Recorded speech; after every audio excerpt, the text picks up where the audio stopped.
With practice and qualifying in the books, Brian and I are back to get you set for the players to attack or fade on DraftKings, where the value may be, and is there actually value to be found on the betting board? And those who waited on Chase, now is your opportunity to strike. Ross Chastain used the wall all the way around this racetrack. Logano has been the class of the field. Check out the big brain on Brad. Yeah, I need to change my underwear. Brian Twining live from fabulous Las Vegas. He is ready to go. Hurricane Hillary is heading his way, but he does not care. Look Bring at it the on. party shirt. He is ready to rock. Brian Twining, practice and qualifying is in the books.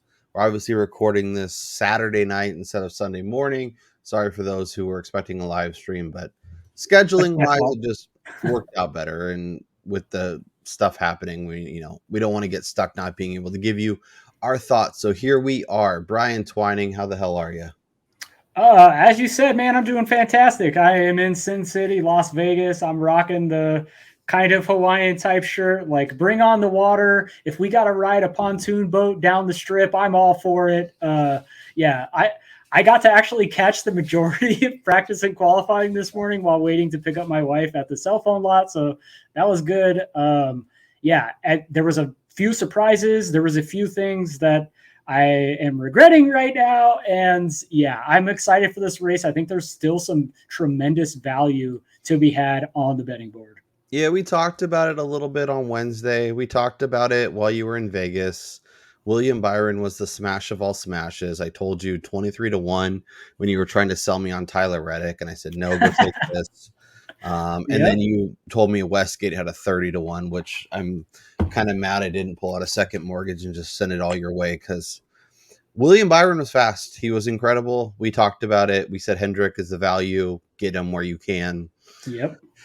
That being said, after doing a little prep on Thursday, listening to Stay Green and doing some number crunching, I found a Denny Hamlin to sit on the pole at 16-1. So cashed that baby this morning. Very happy to have that ticket cashed. Now, if we've been paying attention, though, this is when you do the ultimate fade Denny on Sunday, even though you're sitting on an outright as well. But we've seen what's happened in the previous two road races. He's sat on the pole. Yep, I have my outright at 20-1. I will probably look to potentially do some hedging. Potentially, we'll see exactly how our discussions go, and how. Obviously the pre-race poll with Chris Werme is a must watch in my NASCAR prep. So make sure you check that out. I'll always put the link in the show notes. If you do not watch that, highly, highly, highly recommend it from a NASCAR betting. If you want DraftKings, obviously there's other places to go. But Werme will hopefully be joining us to break down the NASCAR playoffs. So very excited to chat with him in the very future. But Brian Twining, let's do what we always do. Let's talk some DraftKings and let's build a winning lineup this week. Obviously, with you being in fabulous Las Vegas, DraftKings is kind of out the window, but I got us covered. So Chase Elliott starting 15th, the only $11,000 driver this week. Kyle Larson starting 5th at 10-8. Martin Truex starting 19th. The 19 starting 19th. The 5 starting 5th. Any other fun ones? No. Okay. Reddick starting 8th, and Christopher Bell, who I thought for a whole long was going to come and ruin Denny's pole and sit on the pole himself, ended up having an issue. It was pretty amazing to me just watching Denny handle the bus stop. And everyone else was way faster than him, and they would get to the bus stop every time, and it would slow down. So we'll have to talk about that. I was just going to say, we hit on this when we recorded on Wednesday evening. This is Denny Hamlin's probably his best road course. I mean, it's his only road course victory throughout his career. And we had talked about how you had to throw away everything that happened last year with Toyota at road courses. And I mean, essentially the entire season was a throwaway year for the manufacturer. And this year they've all brought speed, whether it's practice and qualifying or on Sunday. So, I mean, to me, it's really not that surprising to see him unload like this. Again, though, I do worry about what is going to transpire tomorrow when you have guys who are just a little bit better at road courses on the long run and all that type of stuff. Yeah, and I think one thing we've learned is just because it's a road course doesn't mean it's like every other road course. It's not like a Exactly. mile and a half or the super speedway. Like every road course has its vastly different setup and different options. So something to consider. Anyways, from 10K and up, I guess the elephant in the room is Chase Elliott. Obviously, I think is going to be incredibly popular. He's still among, if not the betting favorite, although at Yeah. a longer of a number. Is he someone cross him off, easy fade, build our lineups around other people, and if he's the one you need, then we're SOL. But at least we stuck to our guns and made our lineups accordingly. Or is he someone you want to mix in to some exposure? Yeah, this is a tough call here because we had talked about it coming into the week. He was going to be the most heavily bet favorite coming into the week, and he probably took on the most handle of any driver, regardless of what his odds were. And then he looked just kind of mediocre during practice and qualifying. Now, I mean, obviously, you don't think people are doing this when they're in a must-win situation, but look, this is a track that he's been extremely good at throughout his career, and he's been trying to find his way in this car since returning. So maybe he was trying to fill things out. There was a moment in practice where his single lap speed he had thrown up, it was second fastest in his group, and then obviously, like other guys, were still running and they were able to surpass.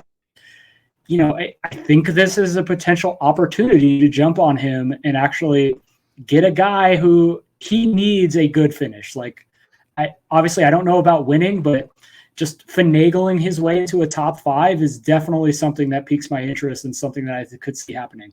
Yeah, so and it's all about contest selection, right? I feel like if you are trying to play tournaments, fading Chase Elliott will eliminate 50, 60, 70% of lineups Yeah. if he has a bad day, if he has a rough day. So all of a sudden, the people you have to beat is much, much smaller. Yep. Obviously, it's a little bit of playing with fire situation. Now, if you're a 150 maxer, maybe that doesn't make sense. Maybe obviously you want some Chase Elliott in your player pool. If you're doing some cash lineups, he's obviously an easy pit, easy click. If the rest of the cash is off, you can still cash, assuming the rest of your lineup is fine. So, understand your contest selection to know where to squeeze them, where to not. I play typically smaller field, typically like 3 max or single entry. I'm probably just going to avoid them completely. It may end up costing me the whole day, but I think at this point it's going to be my move. But we'll see where we come to as a duo. What about the 10K range? Kyle Larson starting 5th, Truex starting 19th. Any interest there? Reddick, Bell, like Bell, Reddick, and Larson are all kind of in a similar spot. Like we talked about last week with Indy. It sure seems like you want the guys who start near the back and move forward just because there isn't as many laps to lead. There isn't as many options. What's your thoughts on that range? I said this prior to jumping on here, and it's kind of surprising for me to say this as I've been kind of down on him of late. But Kyle Larson, look, starting 5th, put up some really good practice times. Yeah, starting 5th, whatever. What is that? A couple, maybe 100th off of the guy in front of him, or the second place car. Like I don't take too much into a single lap speed, but when you look at the lap averages during practice, Larson was just behind a guy who is much cheaper, but doesn't have the same type of success at road courses. That's William Byron. And he's still like one of the race favorites. And you can't glance over the fact either that he's won each of the last 2 trips to Watkins Glen. So clearly this is a track that he's really good at as well. Yep. And Larson was fast, obviously, in Group B, I believe. Blue was Group B. So, was really good. Second fastest in Group B, only behind Dinger and Kyle and William Byron overall. So, really good. If you're watching on YouTube or on Spotify, Brian's video is a little choppy, but he is live from Las Vegas. So, that is a little bit obviously not in his normal place, but his audio is still coming through. So, bear with us if you're streaming along live. Let's dive into the next range where we have the 9K. We start with Kyle Busch starting 9th, who looked okay. Like, he didn't look incredible, but he also didn't look terrible. Obviously got into the top 10, did not get into the, advance beyond that. McDowell starting third. McDriver looks fast. He looks good. He was good in practice. Lot to like there, 9,600. Suarez starting 14th at 95. The Dinger, aforementioned, incredibly fast in practice, starting 6th at 93. Busher 91 and Denny Hamlin on the pole. There's a lot in this range, a lot of potential options. Who jumps out to you as as your favorite targets? Whoo, man. Look, I think Busher is somebody just starting outside the top 10 who has a decent chance to crack the top 10 and finish, maybe in that 5th through 7th, which the last time I thought that was the type of car he was. He wound up winning 2 weeks in a row. Yeah. So I like him where he's starting. Dinger, obviously, but the worry about him is that when he shows well at a track, at a track that he's done, it has a history of performing well at, he's probably going to be rostered a ton looking for maybe dominator points. But I worry a little bit about longer run speed because we saw it last week at Indy in Xfinity. He looked great during practice and qualifying, and then he fell off during the race. And then this week as well, he didn't run anything longer than a 5-lap run. So we don't know what type of 10-lap or 15-lap speed he's got in that car. And Colleague has been kind of on the downturn. Yeah, Colleague has been kind of a shit show. I do think his ownership will be suppressed just because of the names that are around him. Obviously, McDowell coming off the win. Byron's there. Gibbs is there at cheaper prices. Kyle Larson's one spot in front of him. I think there will be other people that get a lot more exposure, and he will kind of go overlooked just based on his recent form and the Colleague factor and just kind of general underwhelming AJ Allmendinger. He is somebody, if you want to build a narrative, that kind of reminds me of McDowell last week, where everything kind of like he was a little bit too far forward for what people expected. Nobody really thought he could win, but he always had good success on road courses, and all of a sudden he converts it to a win. And I think McDowell's just been playing better all year long, so maybe his car had more speed. But when AJ has speed, and Werme will tell you this, that's when he's a legit contender, and I think he has the speed. And I think he could be a nice pivot if you want to get to him.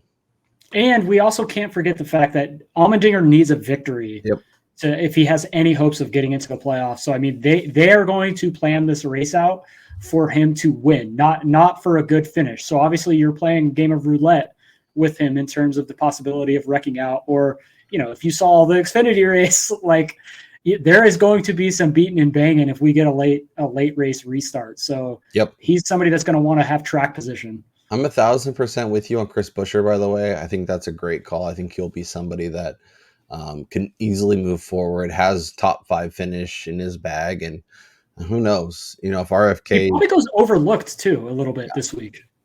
Yeah, and it's interesting to figure out how we want to value... Because obviously the single lap speed of qualifying versus the longer run of practice is very, very different. But, if we get to a one lap run, maybe they figure some stuff out by the end. But he was so rock solid and ran really, really well in practice. So I'm in on him for sure. Let's keep it rolling unless there's somebody else in this range. McDriver, I'm fine with. Kyle Busch, I think, is a top 5 car. And then I think Daniel Suarez definitely disappointed people. Yeah, and this was the track he needed to step it up, so interesting to see. So Byron qualified second, 8,800. Ty Gibbs was dominating Xfinity, obviously different car, but still same track. Looked really good in practice, looked really good in qualifying, 8,600. Austin Cindric, 84. Ross Chastain, who ran today's race. Maybe get a little momentum, a little comfortability on the track, starting 22nd at 8,200. And Alex Bowman the showman, he was in the Xfinity race today too. Some interesting guys that are a little bit further back, both could easily move forward and make for interesting factors on Sunday. Who do you like in this 8K range? Yeah, we're gonna say this, but obviously I'm I'm going to take the advice of a professional at this, and that's Chris Werme. He talked about Ty Gibbs, and he thought he was going to be really fast this week. He said he thought he was possibly a top 3 car last weekend, and he goes out and he puts it in the front 2 rows. His practice, maybe for 5-lap average, wasn't the greatest, but when you look at 10-lap average, he definitely upped the game there. He's really fast. You saw he was going to win the Xfinity race if he doesn't get in that overtime period. So you're looking at a guy that should be looking for the weekend sweep. Starting 4th, you have the potential for him to lead a bunch of laps if he could jump out early. It's only 8,600.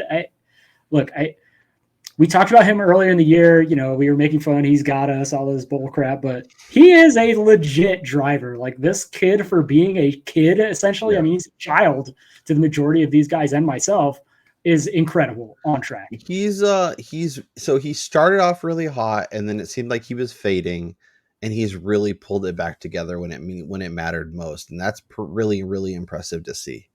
So shouts to him. I think there's going to be some interesting discussions. There's a few guys that are starting near the front that make a lot of sense. There's a lot of guys that are starting farther back. I think Cindric's in play. I think Chastain's in play. I think Bowman's in play. Chastain's the one that probably scares me the most just because he's been so bad. But even like, I don't know, he was pretty quick in practice.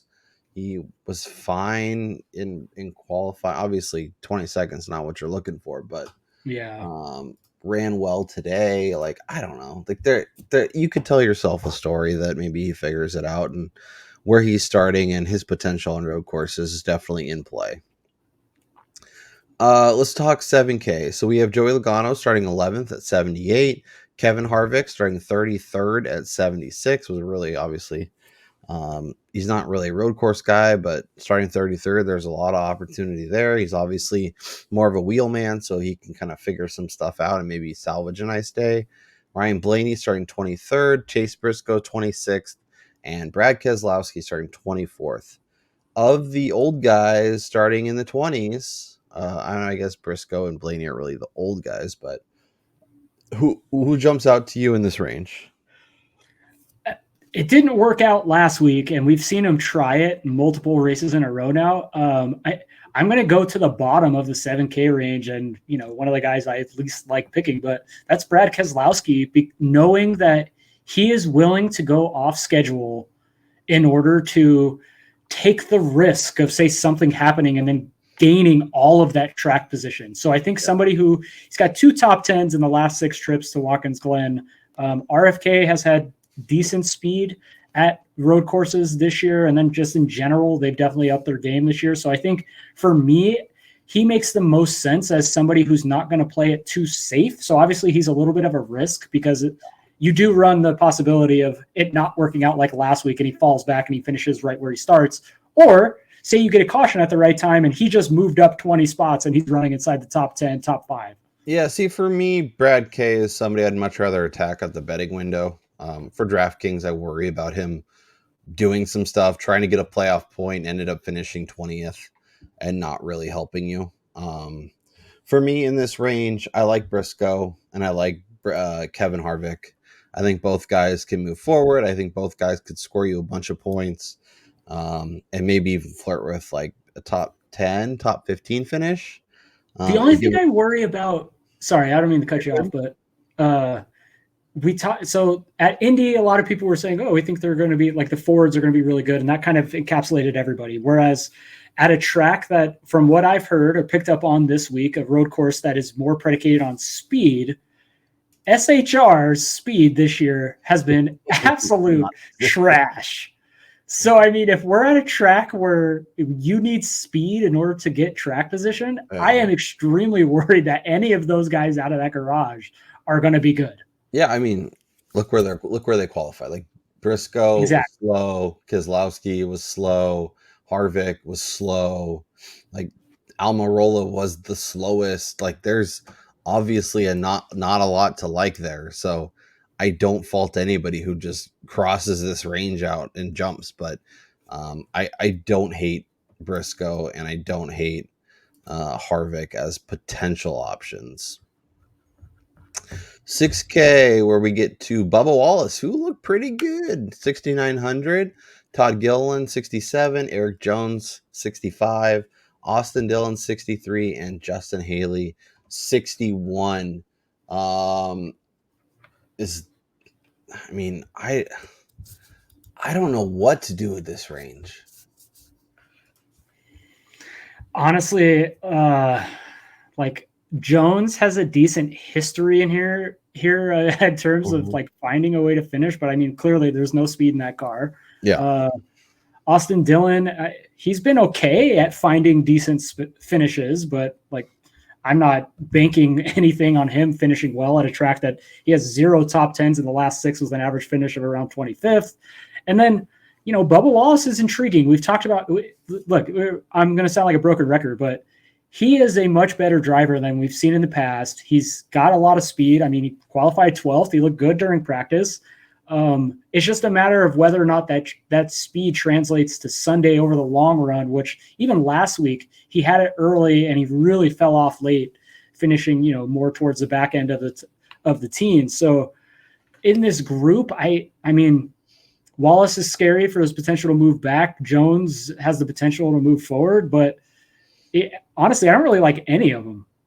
Yeah, no, I'm with you there. That being said, there is a little bit of Charlotte Roval to this race. There's a little crossover, obviously because of the speed, and some of these guys are better at higher speeds. They tend to make better.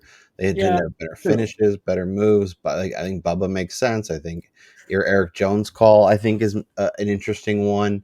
I mean, we were talking about Harvick and some of the SHR guys. Like Eric Jones, you can save almost $1,000 or more, and he's starting in the 30s, and he could move forward. And I'm not asking him to win the race or even compete for a top 10. Just like get yourself into like 17th place, have some speed, and maybe a luck box your way into a top 10 if all the stars align. But like, there's a lot of potential for him to not be a train wreck, and that might be just enough to get you through.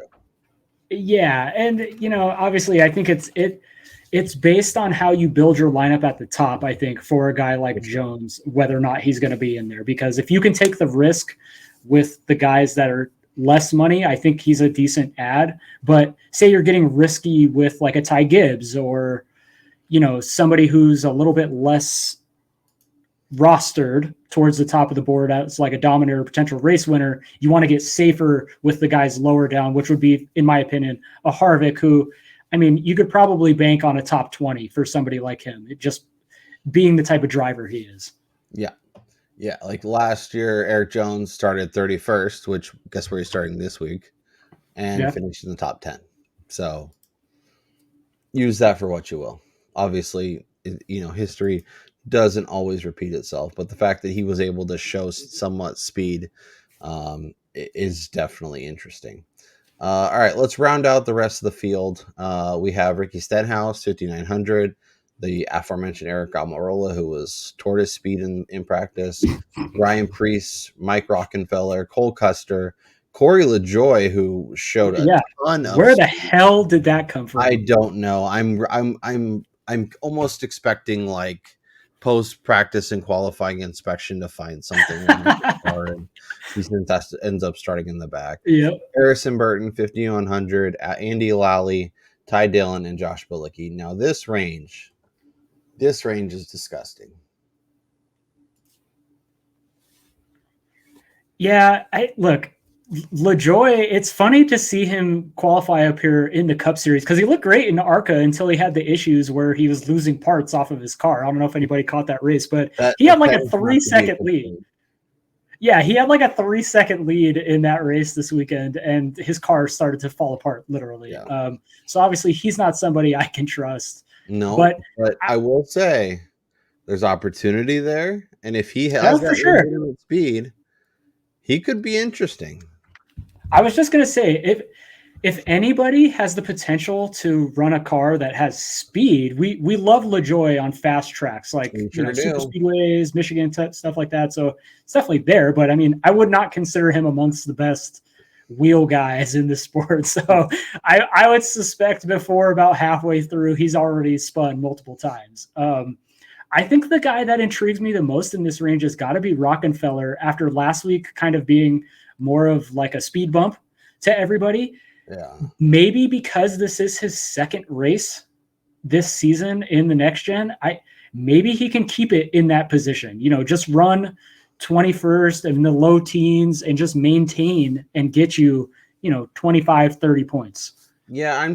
I guess my concern there is like Werme and Furman were talking about it last week, how he's more in a position to like prove that he can earn a better ride, not necessarily like maybe gets better option next year. I don't know. He's somebody that scares me.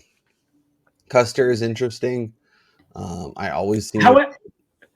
Before we get off of Rockefeller, though, I think if you think Eric Jones has a chance because of the speed in the car, it's literally the same garage. It's the same car. It's the same garage. Yeah. So and Rockefeller comes from a road background. You're not wrong. It's hard.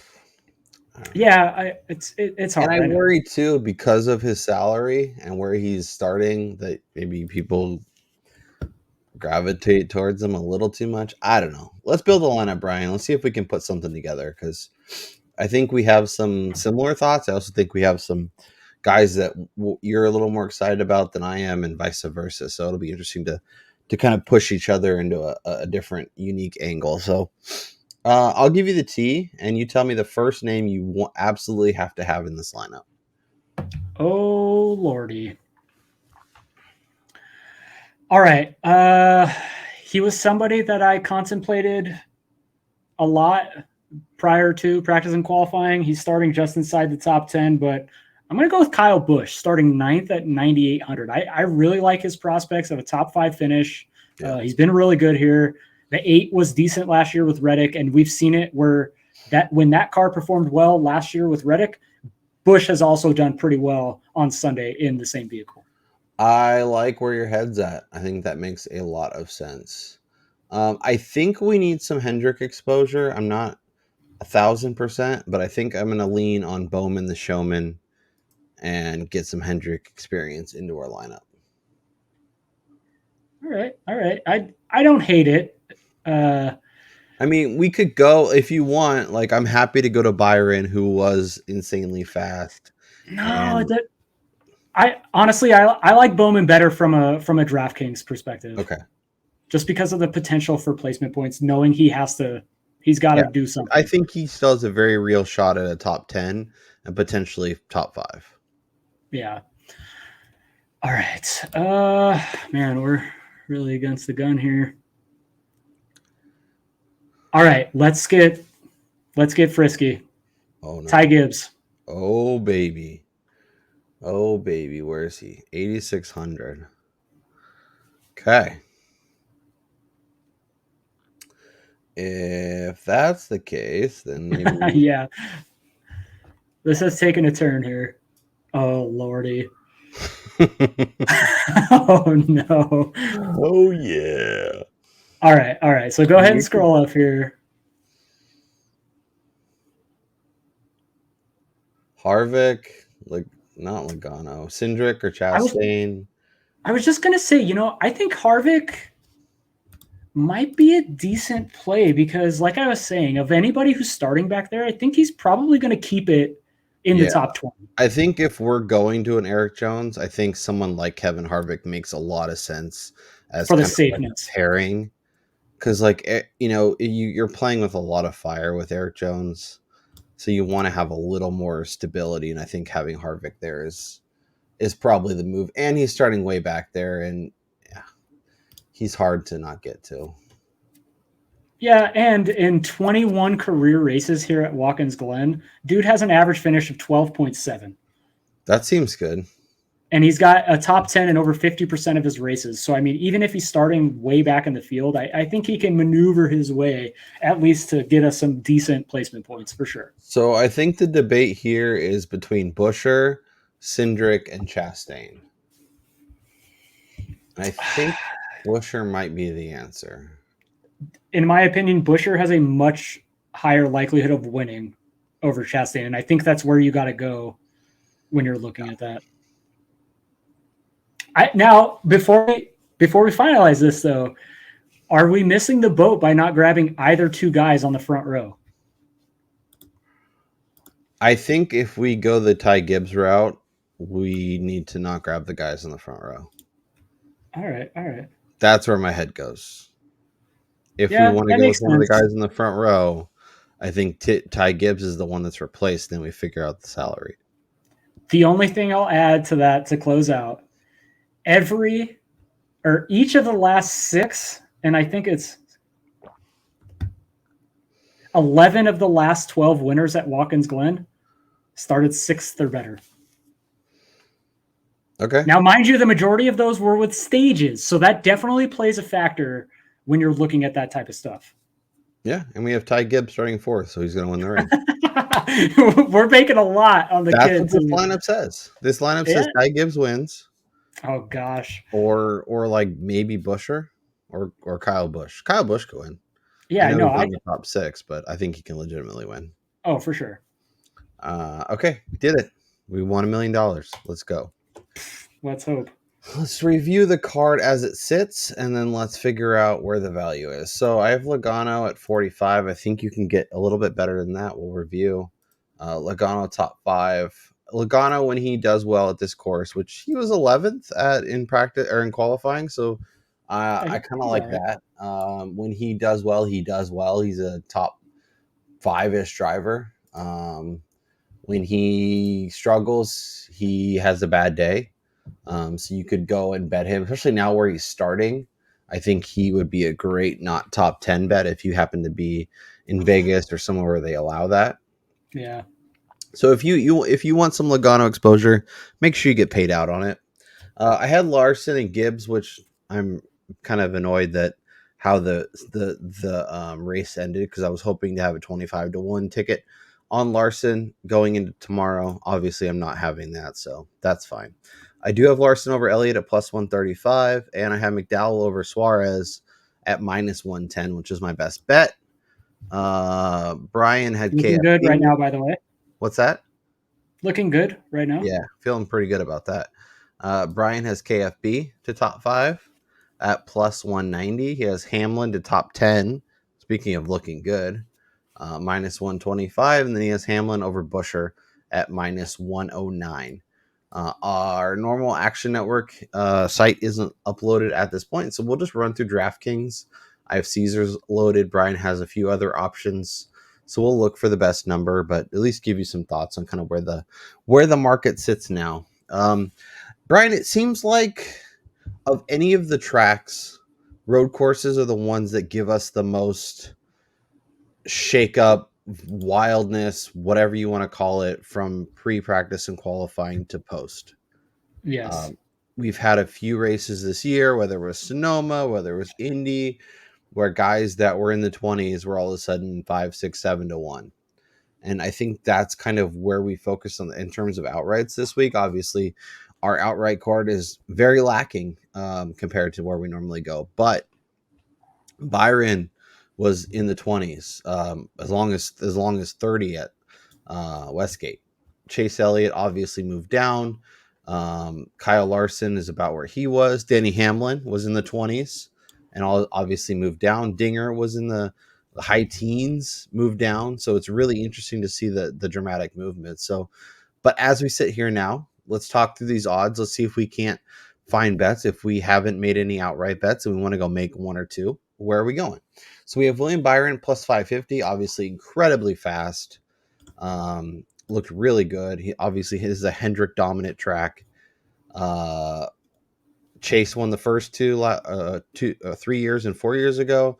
Then it was Kyle Larson. Maybe it's William Byron's turn to win 2 in a row. Plus 550. Chase obviously plus 550. He was 3-1 before practice and qualifying. Obviously a lot on the line this week. Needs to win to get in. Kyle Larson, his teammate, plus 650 right there. Denny Hamlin plus 650. The Dinger is 750. McDowell is 850, and Kyle Busch is 850. As we stay inside 10-1. Brian Twining, if you are going to make an outright bet now that everything's in the books, any of these numbers interesting to you?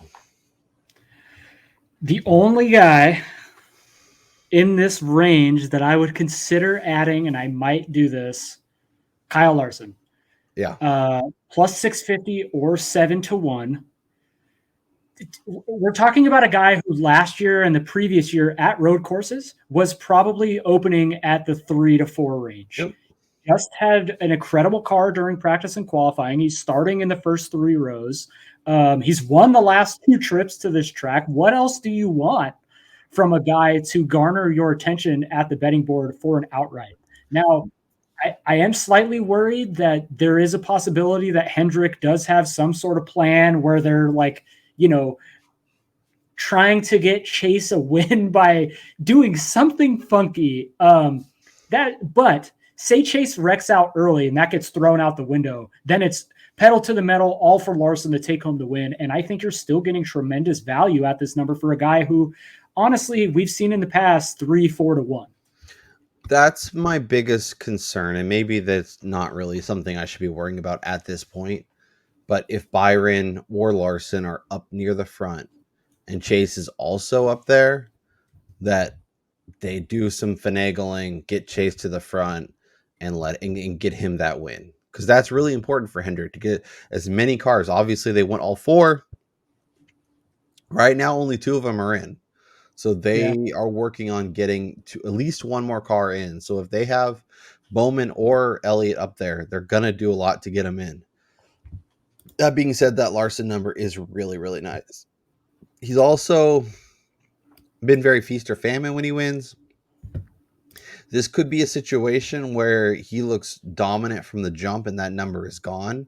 So I think getting on it now is the move. And then maybe in race, if Byron or Chase or somebody else is competing, maybe you grab some more just to kind of hedge your way out, knowing that, when Larson, it's been weird. It's when stage 3 is close and competitive, Larson's had issues sealing the deal. So having some extra tickets, I think, up there makes a lot of sense. We talked about Dinger a little bit for DraftKings, but I think when he is this fast and he is this good, he has a very real shot at winning. Plus 750 when you can bet Larson and Hamlin at 650 is really, really hard for me to do. I would still bet Dinger over Denny though, just because we've seen what Denny does when he's on the pole at road courses. But he's also this year. I don't know. That's been a lot of weather stuff. Yeah, but still, who do you trust more if they look good, they unload well on a road course, and you're just in a vacuum? You're going to take Dinger over him. Dinger has how many wins? 1 in the NASCAR Cup Series out of road courses. Denny has how many wins? Yeah, that's true. That's a good point. So, maybe that's a little overstated. Let's dive into double digits. We have Gibbs at 11. We have Truex at 14. We have Reddick at 16. Chris Bell at 16. Don't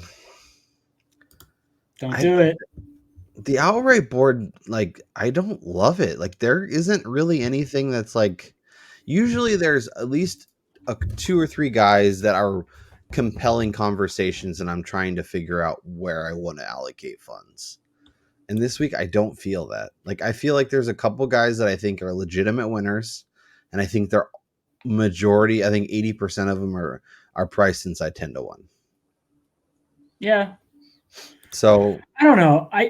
I do think that Ty Gibbs has a legit shot to win here because that car is fast and he is good. He was running away with today's race in the Xfinity Series, albeit a different car, but he clearly has a handle on how to run this track. And he was really good last week. And if he didn't get pushed to the back, he was probably going to be a lot more of a factor than anyone wants to admit. Yeah, well, I think the most important thing to take away from the NASCAR betting preview show was when Werme was talking about how Gibbs got spun. It was the first 2 laps, he got spun. And he was able to work his way through the field and made up almost more than half the field in positions by the end of the race. And that takes a lot of speed at Indy road course where passing is difficult. And that just means like speed in the car, which is apparently essential here at Watkins Glen. Tomorrow when Chris Werme does his pre-race poll, do you think Chris Bell is picked to win again, or do you think he's finally gotten over that? Look, I don't think Bell would be a bad pick because he looked fine. I like him much more at 16 than some of the other options above him. Yeah, that is true. Like we do tend to gravitate towards numbers like this when they look okay. It's the same thing with, it's like that the second half of the Toyota group, the Reddick, the Bell, the Wallace, even Ty Gibbs, I guess you could throw in there. It's like, what is going to eventually happen during the race that is going to ruin your bet with them? It's almost inevitable.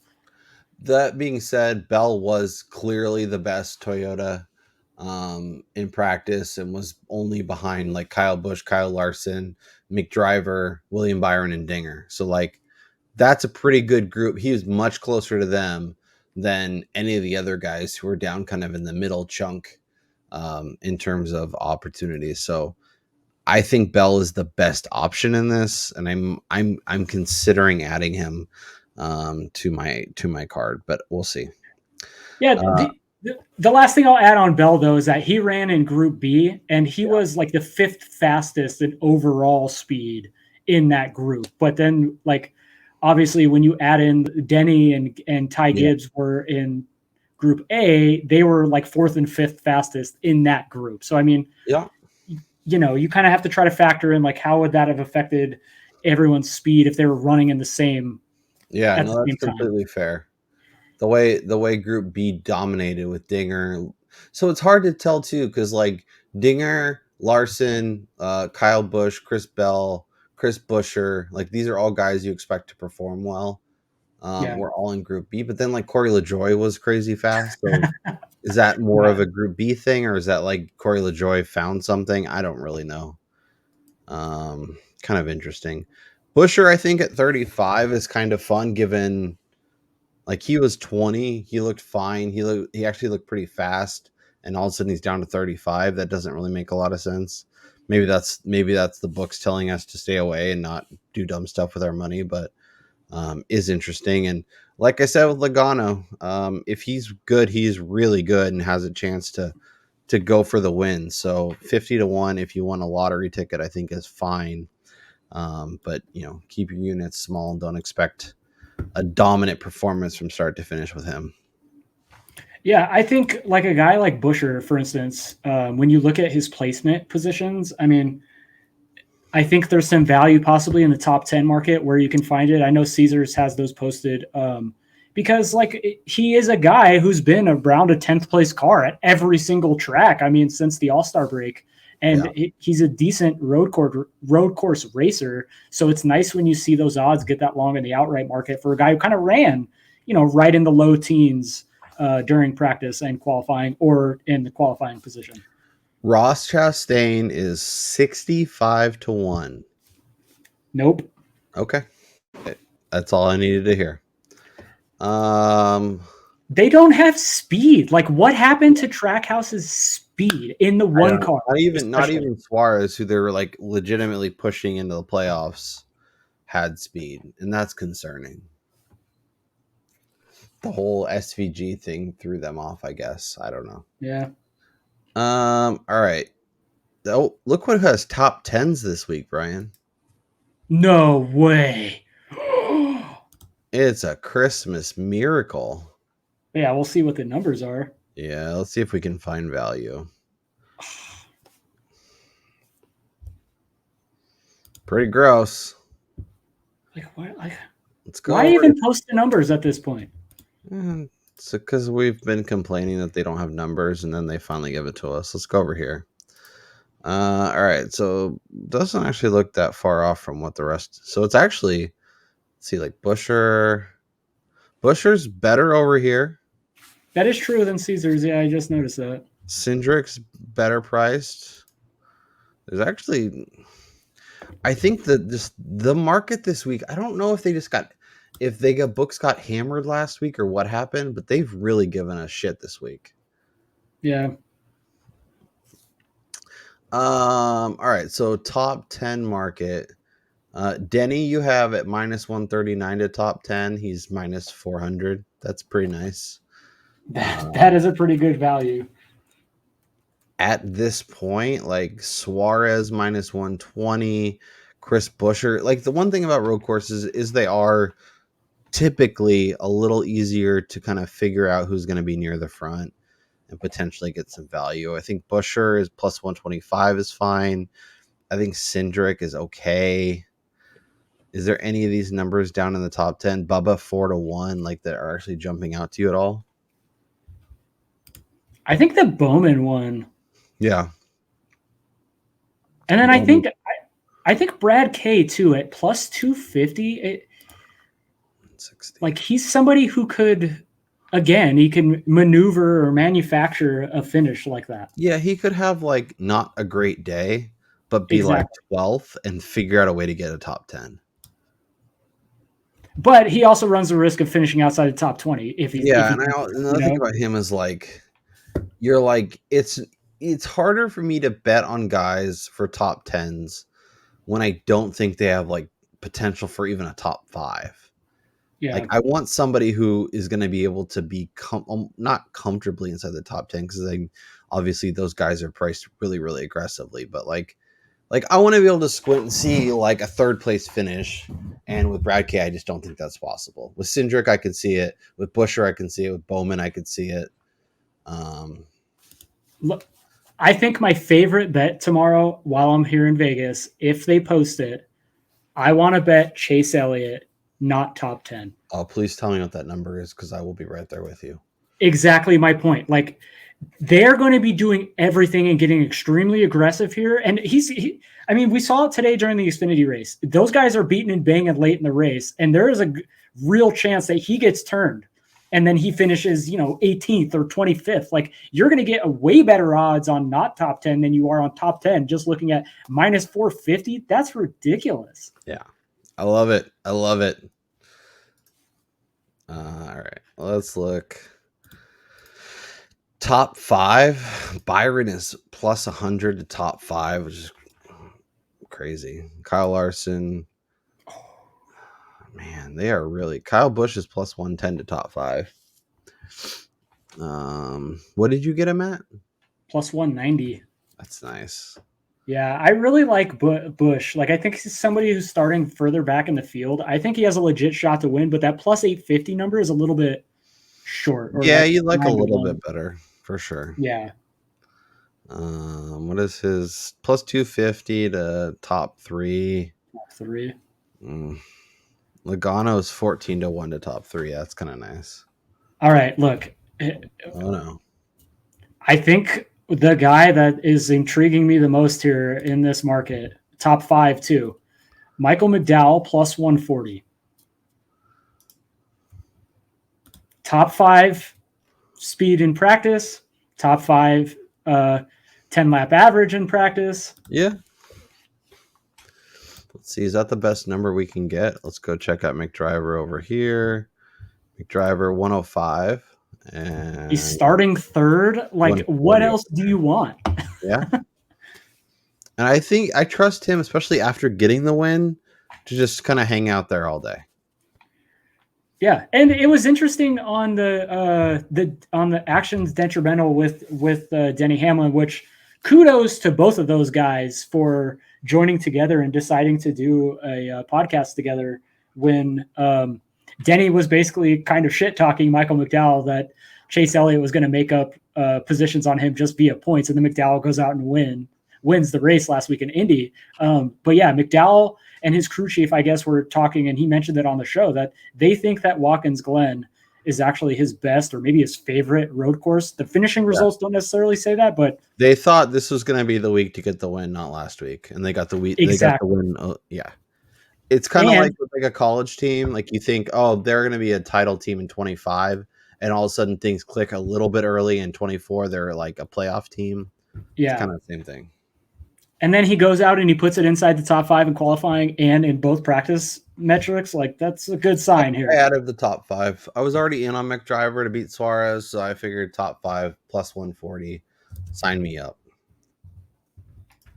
Yeah, that's definitely something I gotta add in there because that's a good number to bet here. Yeah, especially after seeing that he has the speed. I'm not worried about it.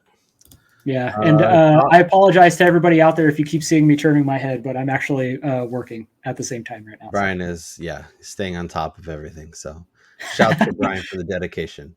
Top Chevy, Chase, Byron plus 240, Larson plus 320.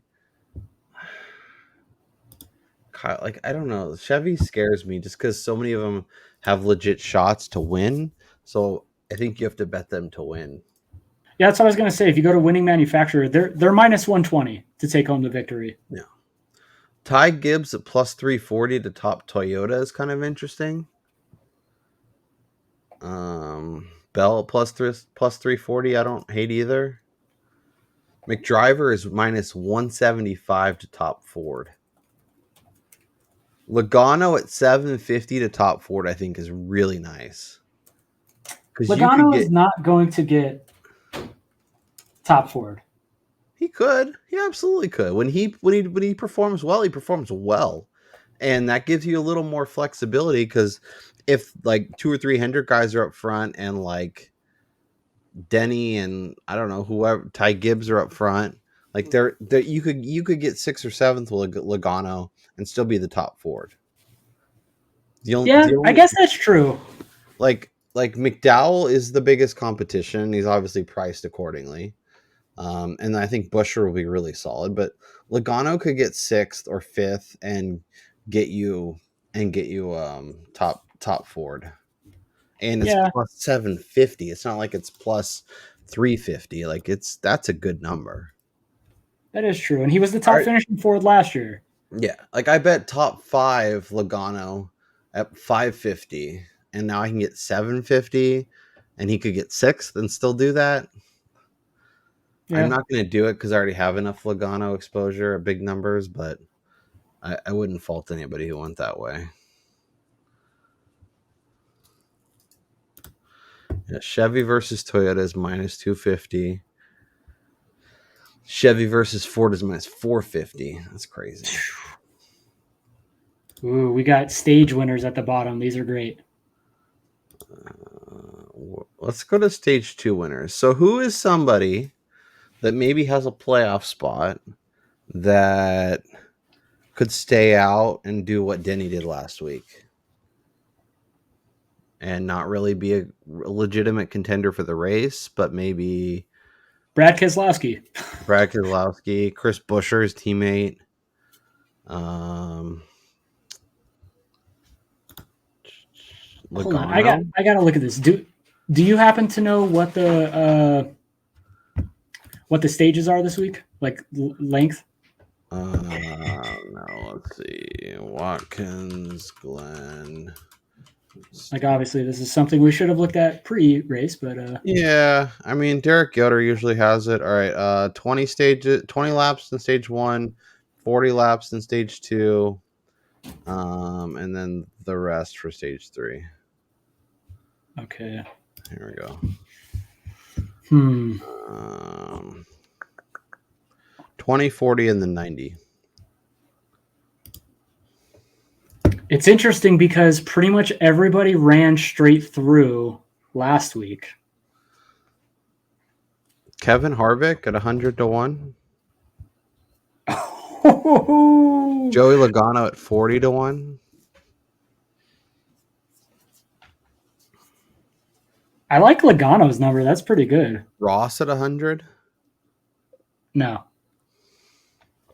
Until we see that guys car, are going to probably finish in the 20s. So I know, but until we see that car do anything special or do anything, basically, like I can't bet him. I think Logano is the number that is the best, most appealing per. But if I think he can, but the thing is, if he's contending, I don't know. He's hard for me because when he's good, he's good. So maybe he's having a great day, but I don't know. That's very compelling.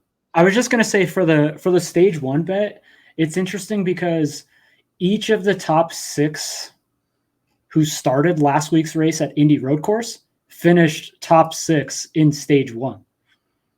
Like there was no movement amongst the field right there. So Denny is plus 375. Yeah, that's what I mean. Like you could get somebody. I think Ty Gibbs maybe is somebody to get. Oh, plus 450 though. No. Yeah, Byron 3-1. I mean, what is Larson? Drivers 4-1. Yeah, I mean they're not going to get killed on these numbers, so I think though you want the guy to jump to the front and kind of just be there in 20 laps. Yeah, Larson, Kyle Busch plus 450. I don't hate that. No.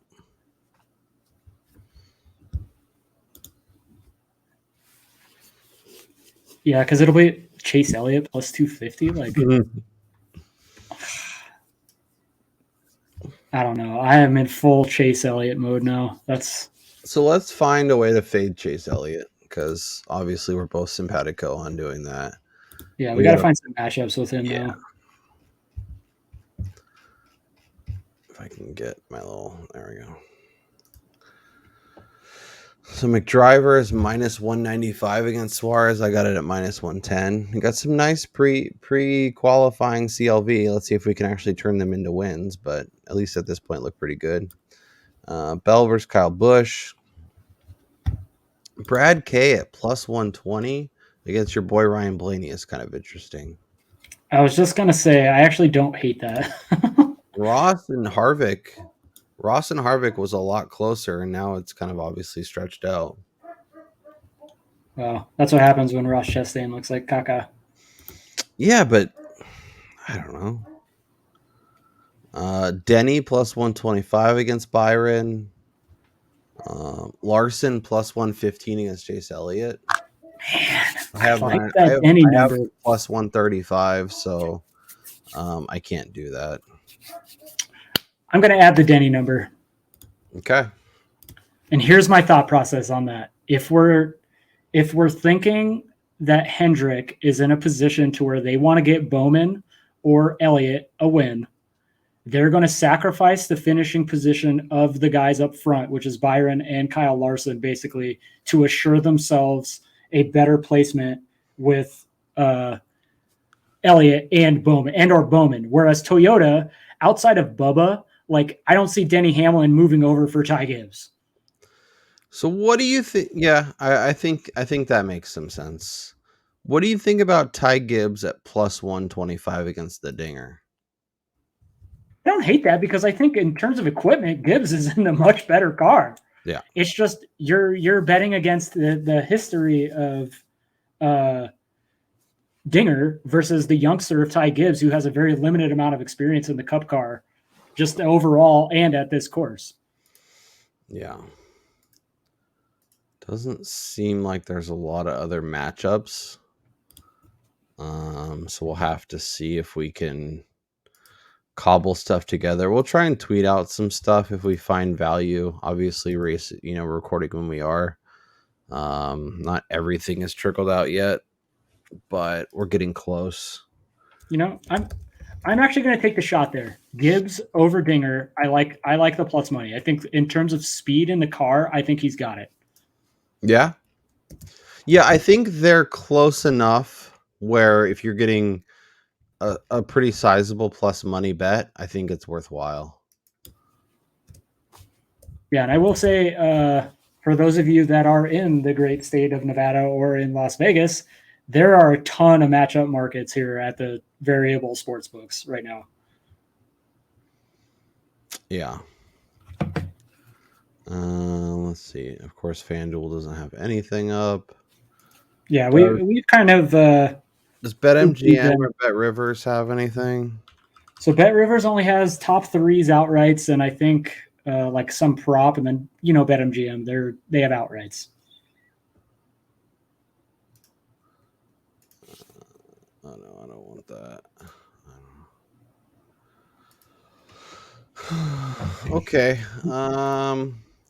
Well, we're almost to an hour, so should we give the people a best bet and get the hell out of here?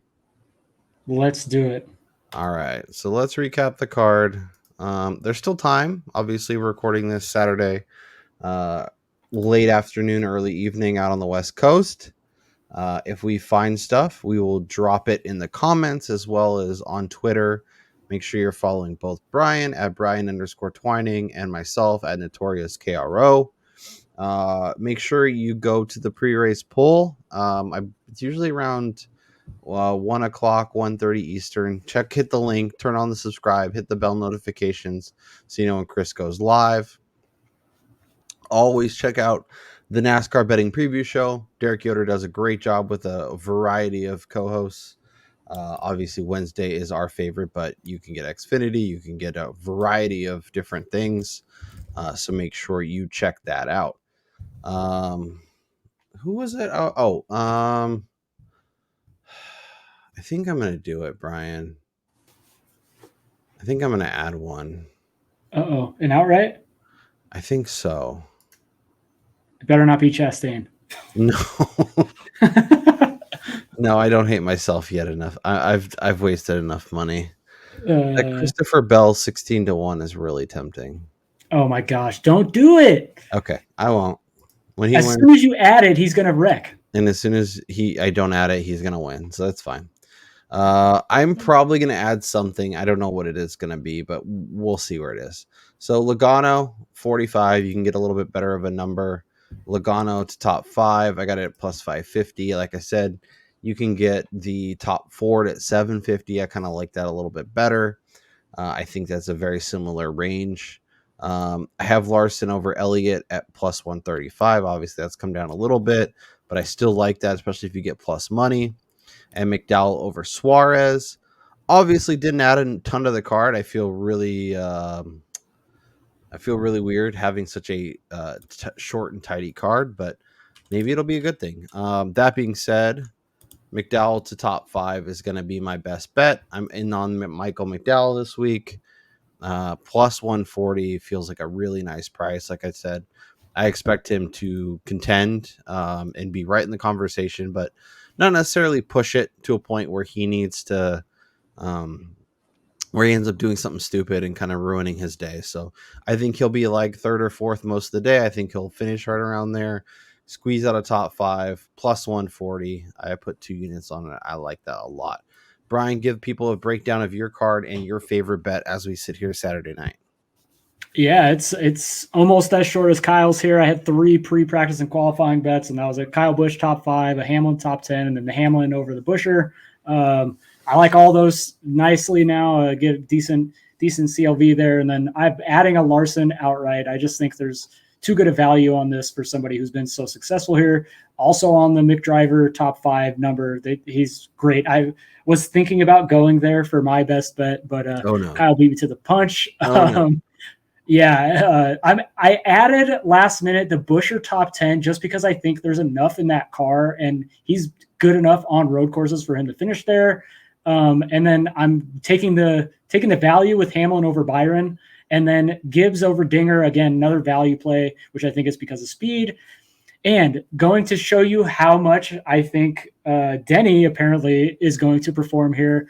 I'm going to take the Buescher top 10 as my favorite post-qualifying bet here because I think he's able to get it in there, which definitely means Denny's getting that top 10 and then eventually and possibly taking home the victory for Kyle, who's sitting on a 20-1 outright at the actual book that we're able to bet at.